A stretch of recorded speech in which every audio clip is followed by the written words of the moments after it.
আজকে বাঁধাকপি তুলবো, তুলি নেই, প্রথম তুলবো। এটা পোকাটা লেগে গেছে, এতে ভালো হয়নি। ওই দিকের দুটো ভালো হয়েছে, আগেও দেখিয়েছিলাম। এটা তুলি দেখি।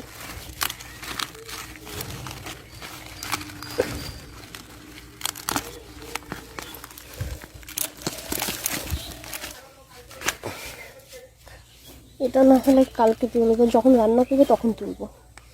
ওটা তুললাম, স্যালাডের জন্য তুললাম। এখানেও একটা আছে, এটা ফ্রেশ আছে। আরেকটা তুলেছি, এটা তো পোকা লেগে আছে। দেখা যাক কতটা নেওয়া যায়। এই দুটো ব্রকলিটা একটু বড় হয়েছে, আরও আছে ওইদিকে। দেখো মেথি শাকগুলো বড় হয়েছে কি সুন্দর।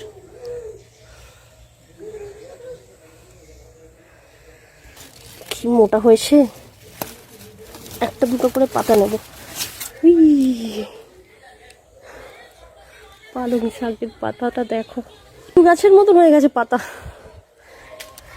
সার নেবো না।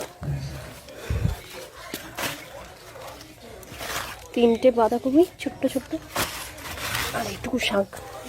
পাতা নেবো একটু, এখানে অল্প একটু আছে।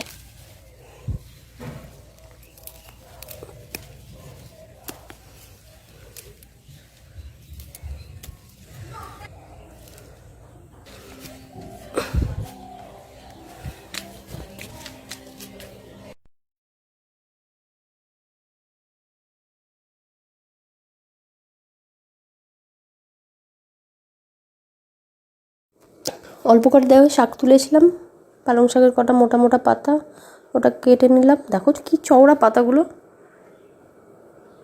ধনে পাতাটা ওই যে তুলেছিলাম তখন। এই ক্যাপসিকামটাও আমাদের গাছের, বাবা বসিয়েছিল।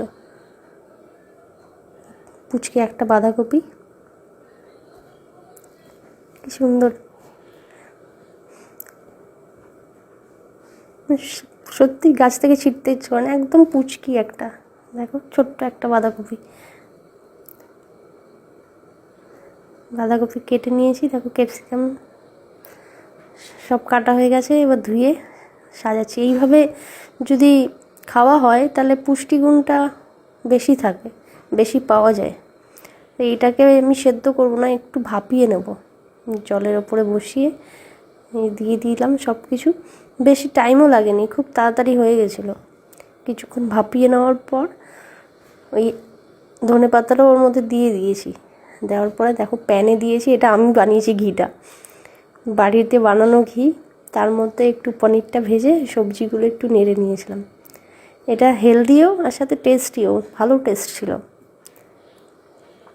এটা আজকে রাতের আমার খাবার।